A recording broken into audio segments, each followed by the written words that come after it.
So, Call of Duty Black Ops Cold War. It's here. Another year, another COD game. Cold War's been somewhat divisive so far. Lots of people seem to think it's a great game. Others would rather bash their skull into the nearest wall. So, is it a good game or not? Let's get the first impressions and personal opinions out of the way. I'm personally inclined to think that this game is pretty darn good. It's not the best game of all time, that's for sure, but it's overall been a relatively decent experience, XP and crash issues aside. This time around, there's an actual campaign, and effort seems to have actually been put into this. I'll touch more on the campaign later. I can't speak on the quality of this game compared to Black Ops 1 and 2, which I would play if Activision would reduce the price of a 10-damn-year-old game. However, I have played the original Modern Warfare's Black Ops 3 and 4, as well as the new Modern Warfare, so this is what I'll be mainly comparing to and referencing in respect to COD games. But with those initial background details, let's talk about the game itself. I'm going to try and organize this a bit without going on various tangents, but that's probably just going to happen regardless. I'll leave timestamps in the description so that if there's something that you're looking for specifically, it's easy to find. Let's start with the multiplayer. A lot of people are comparing this game's multiplayer to Modern Warfare's multiplayer, which I get, but I don't think that's an entirely fair comparison. We still need to consider that these are two different games being made by two different developers. Despite being the same franchise, they're not supposed to be the same game. They're going to have differences, meaning that the comparisons being made between these two games are somewhat bogged down and fall under subjectivity. Modern Warfare's multiplayer does, however, give me somewhere to start and something that's familiar. We'll start with the gunplay, because I think it fits best in this section. I believe Modern Warfare launched with 39 weapons, whereas Cold War has only launched with 29 total weapons, which is a relatively large drop-off that will likely be rectified through later seasons and/or DLC. The guns in Cold War generally seem to have less recoil and almost feel less powerful than the guns in Modern Warfare. I think part of this issue comes from the sound of the guns. A lot of the guns in Cold War just don't sound nearly as beefy as they really should. There are some exceptions though. I actually really enjoy how all the pistols sound. I prefer them over Modern Warfare's pistols, actually. However, one strange thing I've noticed about audio is that guns have this tendency to sound better and beefier indoors, which in theory makes sense, but when your guns still don't sound powerful outside, it's kind of jarring. For instance, the MP5 nearly always sounds suppressed when fired outdoors, but sounds significantly more powerful inside. This isn't a deal breaker, and not all the guns have this issue. All the sounds are okay and do what they need to do. But it's a little disappointing. I would have liked bassier, more punchy guns.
Now back to how the guns feel.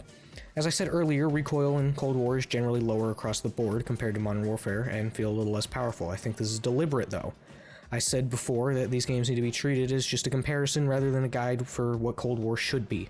In this case, I think it's more of a design choice. I think that Black Ops, at least since 3 and 4, I can't comment on 1 and 2, is typically more arcadey than Modern Warfare. Where Modern Warfare is meant to be a more gritty and realistic game, Black Ops is more sort of arcadey and less about total realism. I can't really describe it, but the game's multiplayers are two different tones, and while they take cues from each other, they aren't supposed to be the same exact game. I think that overall the guns all feel pretty good, however the snipers have some weird issues in regard to balance, especially with the Barrett 50 cal being probably the worst sniper and doing what seems to be the worst damage. This also applies to rocket launchers doing piss poor damage in normal game modes, and actually hardcore as well now that I think about it. I think this is because Treyarch is scared to make them too powerful, but this results in them being practically unusable. Overall, the guns just feel pretty good to use across the board. I can't speak for gun feel on controller, but I haven't used a gun that straight up feels icky to use. On the maps, we've got a bit of a lack of them. There aren't a ton of maps, but they do feel a lot more dynamic than what we had in Black Ops 4, which essentially boiled down to entirely 3-lane maps. This change of the maps is definitely one for the better, but at the moment there are any maps I absolutely love, and there aren't any that I utterly despise. But I'm not a huge fan of Miami or Cartel. Cartel has this stupid tower in the middle that just screams camp here, and Miami just feels way too big and has too much verticality to be a 6v6 map, but that's really all subjective.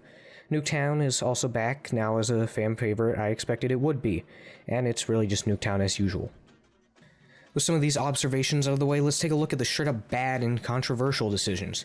We'll start with the big one first, SBMM, or skill-based matchmaking. Beginning with my personal opinion, I honestly don't have a massive problem, and don't get me wrong, I don't like it, but I don't utterly despise it like some other people do. I've never taken Call of Duty multiplayer seriously. I've always seen it as more of a fun with friends time dump to get camos and complete challenges. I think my opinion boils down to the fact that I don't really get a ton of ridiculous tryhard games. Usually, mind you. And I think that you're always just going to get that lobby full of just the worst people imaginable every now and again. I do, however, acknowledge that some people who are good don't always want to be constantly playing cracked out of their mind, and this is a real issue for a lot of players. And let's just say for a minute that I was in fact frank, because this should just be a really easy fix. It should really just be as easy as adding a ranked and unranked playlist. This way you can play casually when you want to, competitively when you want to, and you could actually be rewarded for playing in skill-based matchmaking. I mean, one of the biggest issues with COD's skill-based matchmaking is that you don't get anything for it, and you aren't actually informed of what you're even ranked. It'd be like playing Rainbow Six Siege ranked, but without actually getting ranked. There's no fun or reward in that. Another thing that was actually brought to my attention because of a Reddit thread is that due to this skill-based matchmaking, it will actually back you out of and break down lobbies, which gets rid of that sort of community aspect of talking within the same lobby. This personally doesn't bother me because I primarily talk with my friends or turn in-game chat off, but I understand that this is a big issue for some people, so I think that's something that's important to note. Something that's been a little controversial has been the changes to kill streaks as well.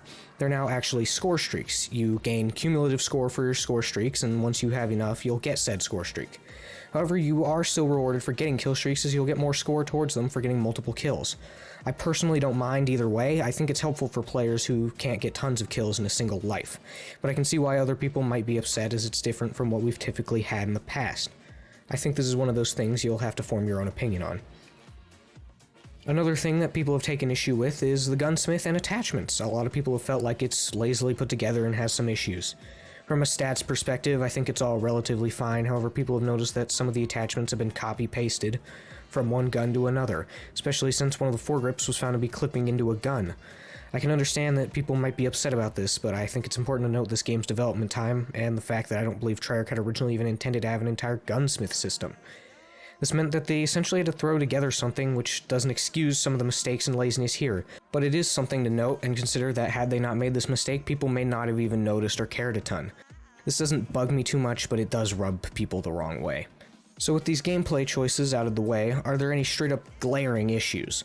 Well, since I have a dedicated section of bugs, I'm not going to start there quite yet, but something I found strange was the lack of any 2v2 mode, but we're supposed to get that when the first season comes out, which has been delayed to December 16th, probably because of the release of Cyberpunk, so other than some pet peeves, I don't have a lot to complain about that can't be fixed or changed at a later date. Now let's answer the big question here. Is Cold War's multiplayer fun? Well, I think so. Currently, I'm at the point of enjoying it more than I enjoy Modern Warfare's multiplayer. Not to say that Modern Warfare's multiplayer was bad, but the game itself had this tendency to promote camping, and I just don't enjoy it as much as I've been enjoying Cold War. However, it is important to note that Modern Warfare started off without camping and kind of evolved into it, so that may happen here. I think the current issues are ones that are fixable and will be fixed, the main issues being a lack of maps and general balance issues. but balance problems are a near guarantee at the launch of any multiplayer title. So would I recommend you buy this game strictly for multiplayer?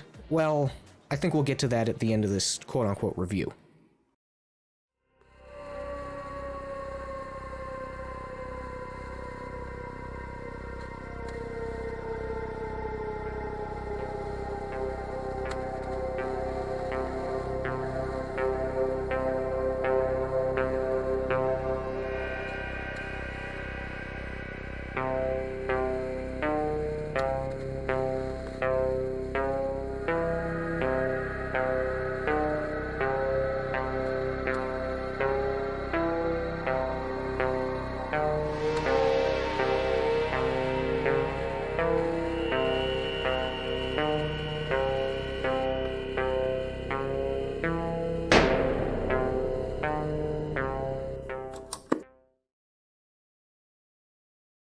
So, zombies.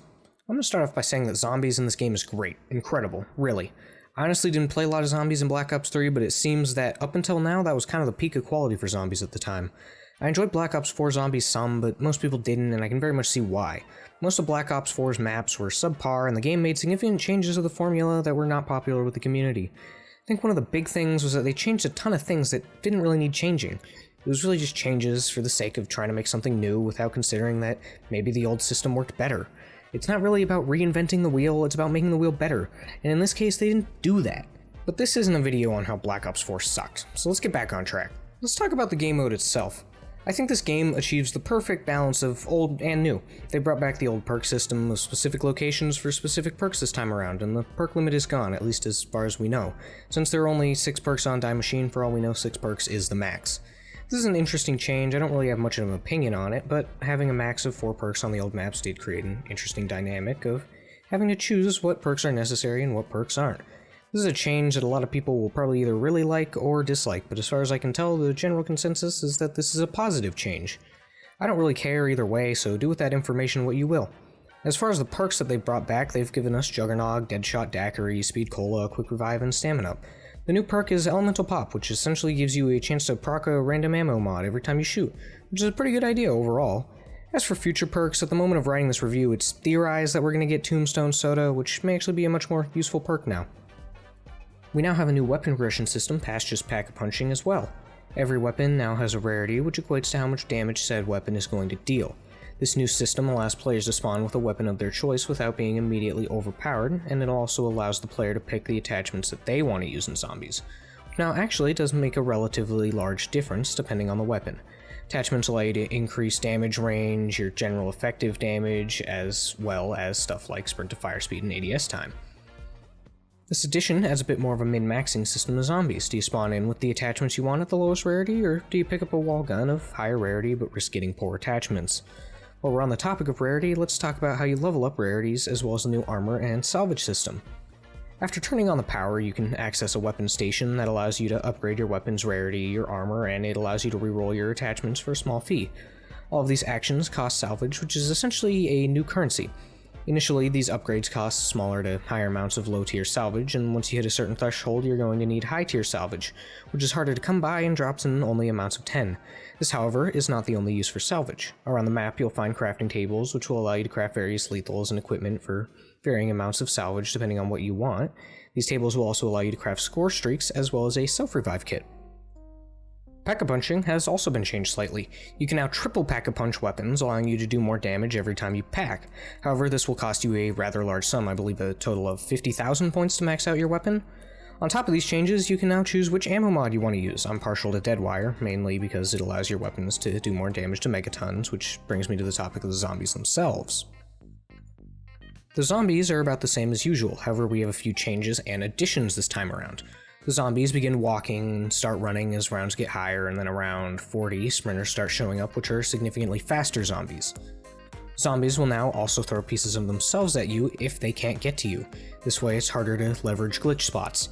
This does have one caveat though. One of the Dark Ops challenges, social distancing, requires you to make it to round 20 without taking any damage. And the zombies throwing these chunks of meat at you makes it significantly more difficult. I've seen a decent chunk of people complaining about this. I believe this has been fixed for the most part though, as I haven't had that many issues with it, unless I'm actually in a spot where the zombies can't get to me. Heavy zombies have also been added, which are effectively just zombies with armor. Beyond the zombies, the replacement for dogs this time are plague hounds, which I think are better than what we've had in previous games.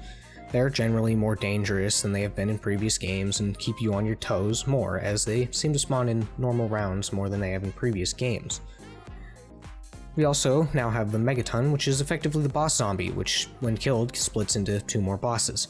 I think this is another good addition, as assuming you're progressing and getting better weapons as rounds go by, they aren't terribly overpowered and are another way to keep you on your toes. I think this is something that this game has done better than previous installments. You cannot stop paying attention for an period of time or you will go down. Zombies now also has what are called field upgrades or skills. These are powerful abilities that recharge over time. As of this review, there are currently 5: Frost Blast, Energy Mine, Aether Shroud, Healing Aura, and Ring of Fire. At the moment, there are really only 3 of these that people use. Aether Shroud or Ring of Fire are essentially a must-have, and if you're playing with others, then Healing Aura may be a viable option. Aether Shroud allows you to go invisible to zombies for a short time. Ring of Fire puts up, well, the Ring of Fire, which makes you do more damage while inside. And if upgraded, will protect you from ranged attacks and burn any zombies that enter. The Healing Aura provides healing to all players and will revive anyone who's downed instantly. Helpful for public lobbies filled with people who lack even the slightest idea of how to play a video game. Frost Blast does what you'd expect, it freezes zombies, and Energy Mine is essentially just a powerful mine. I should also mention that Zombies features an upgrade system that enables you to upgrade your perks, field upgrades, and weapon classes with a currency called Ethereum.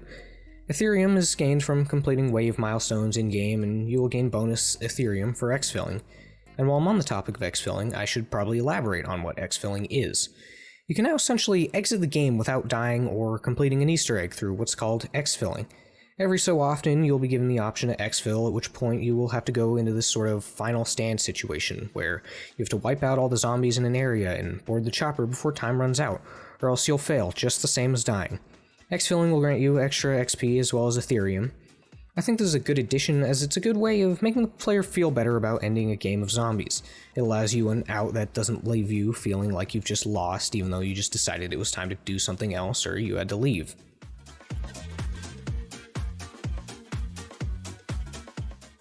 As for Die Machine itself, it's a great map. This map is just well designed and thought out and helps facilitate the idea that you need to pay attention.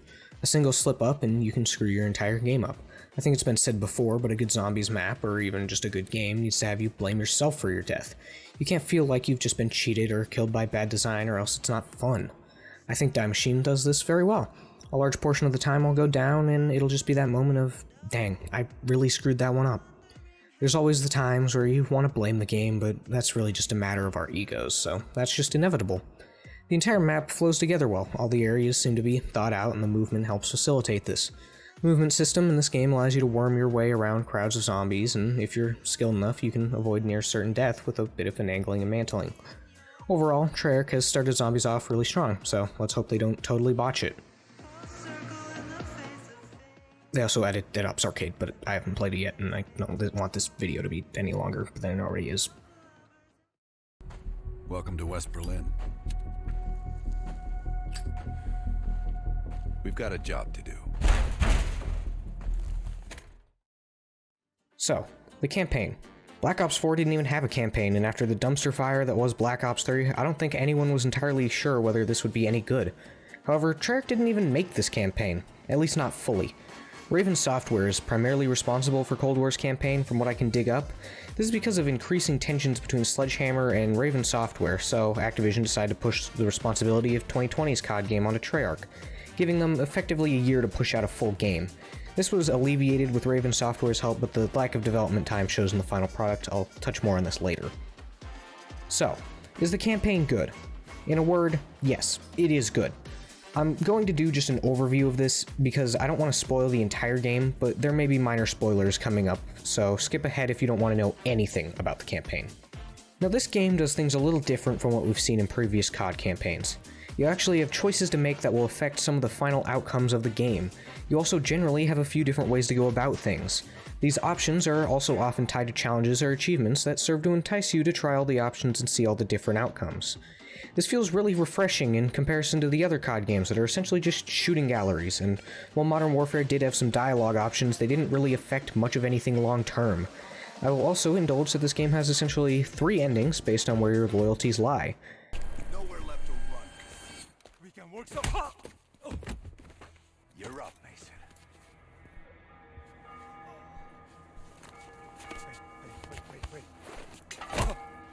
Wait. Wait. I just handle the money. I have no idea where Arashi is. I don't think you understand the situation. You Americans have rules. You have rules. You took hostages. The rules changed.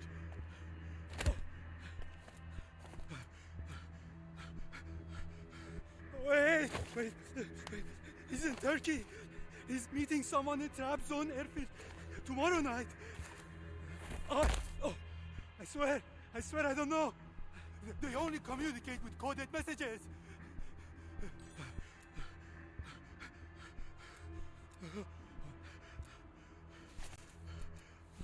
This is not... All right, let's load him up. He'll find his voice soon enough. Let me know if you need some help looking for it. Hudson, we're bringing you a present. There are also some new gameplay choices and features along with this new dialogue system.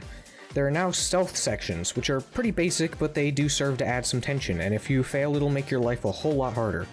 On top of this, they added lockpicks, but this just boils down to finding a wiggly spot and then honing it in.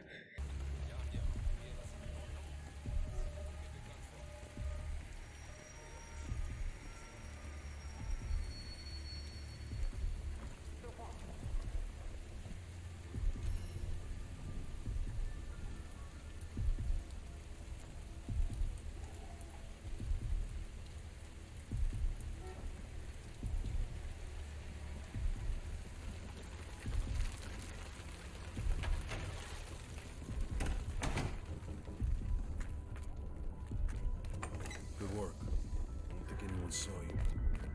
There's also now a new takedown system that allows you to kill an enemy at close range or use them as a body shield. If you choose to take them as a body shield, you can also attach a grenade to them and push them forwards. Sometimes this is really cool, and other times you'll completely botch it. This is actually a really neat addition, and serves to add a little bit more variety to your gameplay choices.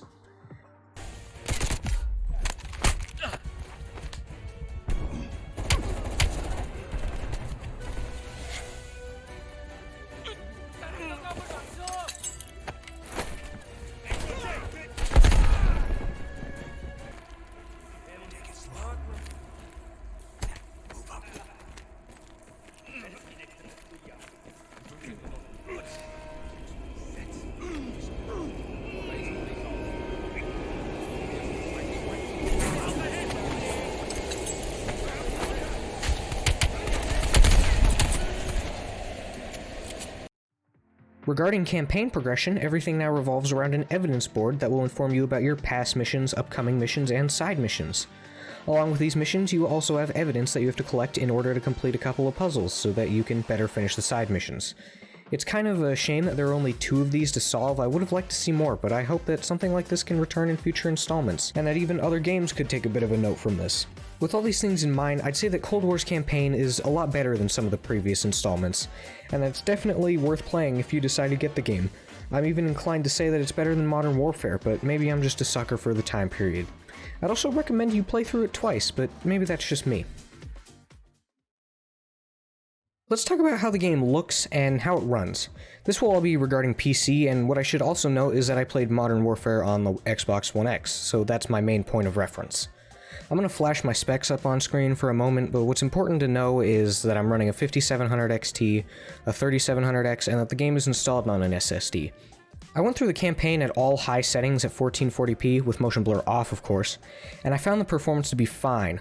But this was only after I went into the config and changed the memory setting, because this game seems to have a VRAM allocation issue, and I'm not sure if it's been fixed yet, but if you're experiencing cutscene stutters, or even in-game stutters, definitely try this. At high, I found the game to run consistently from 60 to 90 with some highs of 100. After I finished the campaign, I dropped a bunch of my settings down to medium and lower, depending, in order to gain more frames for multiplayer and zombies. This got me to around 90 to 120 at 1440p on a 5700 XT. I'd say this is a pretty acceptable frame rate, and is at least well within what I'm comfortable with playing at. As for the graphics themselves, I'd say everything looks good enough. It might not be as quote-unquote realistic as Modern Warfare, but I think that may be due to art style differences. And overall, it doesn't bother me. I still saw some really beautiful and good-looking areas, however. I particularly enjoyed Vietnam and Berlin.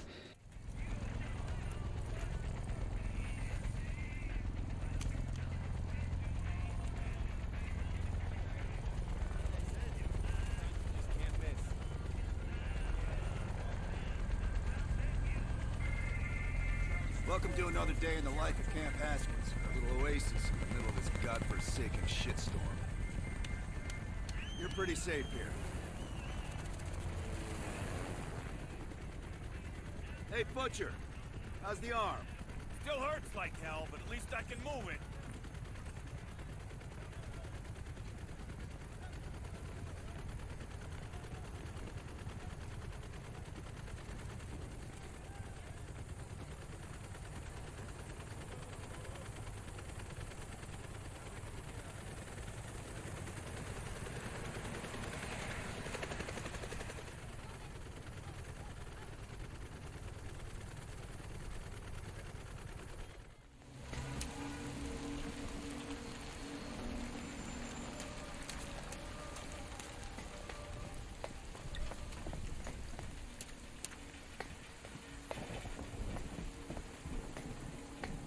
Know how to lock a place down, I'll give him that.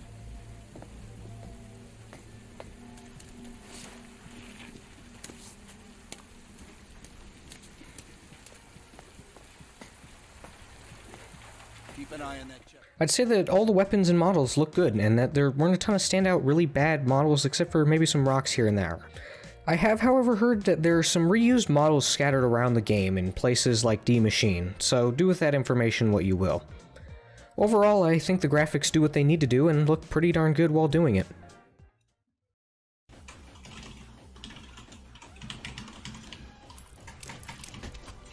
Green, what's your problem, Green? What is your problem? Missile alone ram. Missile alone ram.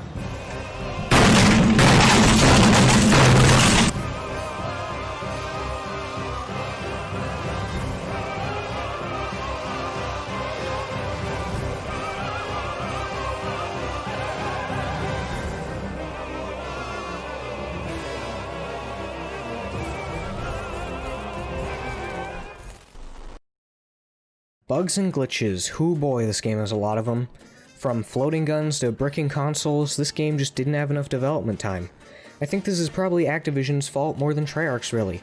Raven Software and Sledgehammer Games weren't getting along, so Treyarch got stuck with having to push out roughly an entire game in 1 year. And that just wasn't ever going to end well. I think it's kind of surprising the game's as finished as it is. But I suppose this doesn't deflect the fact that the bugs are still there. Some of these bugs are just stupid little things, like a floating zombie or gun here or there. But there are some serious issues here. I haven't had a lot of these bugs, but as far as I can tell, they are very prevalent. From people's challenges bugging, to camos not properly registering, and even people just straight up losing weapon XP. But the worst of all has been the crashes. Treyarch claims that it's one of their highest priorities to fix this according to the Trello page, but it's been prevalent since launch.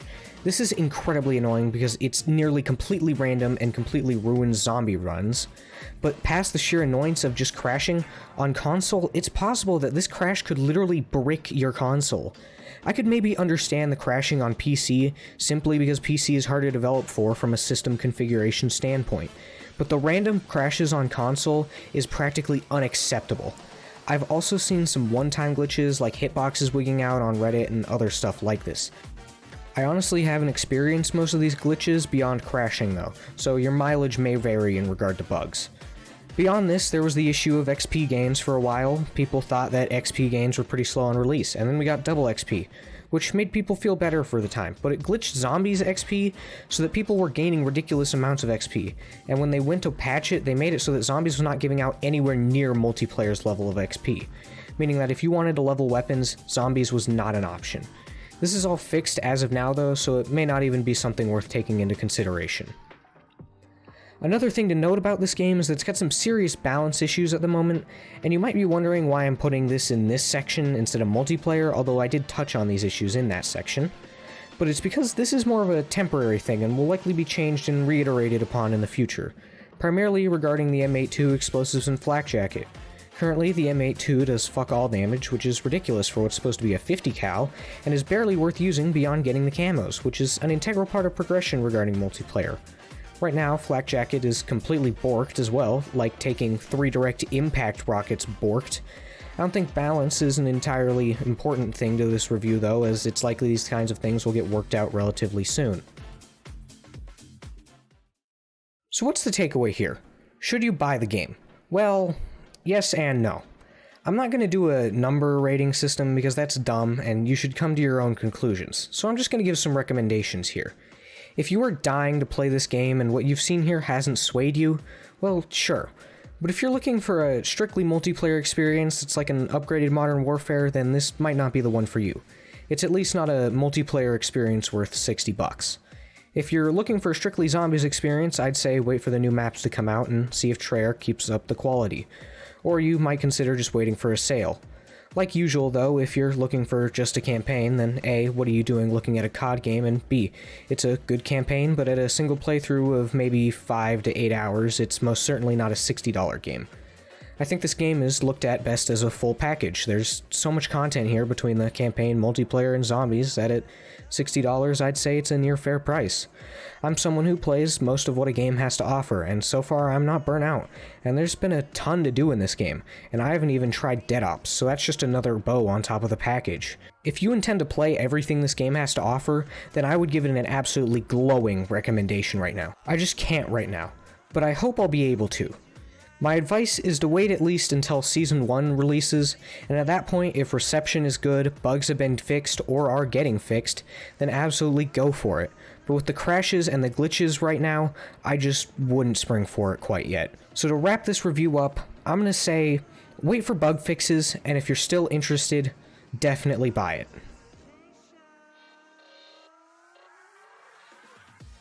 So this is going to be one of the few times where I strictly ask you to like and subscribe, because I've poured a ton of effort into this video over the past week. So if you did enjoy, I'd really ask you to hit the like button and subscribe. But with that, I'll see you all later.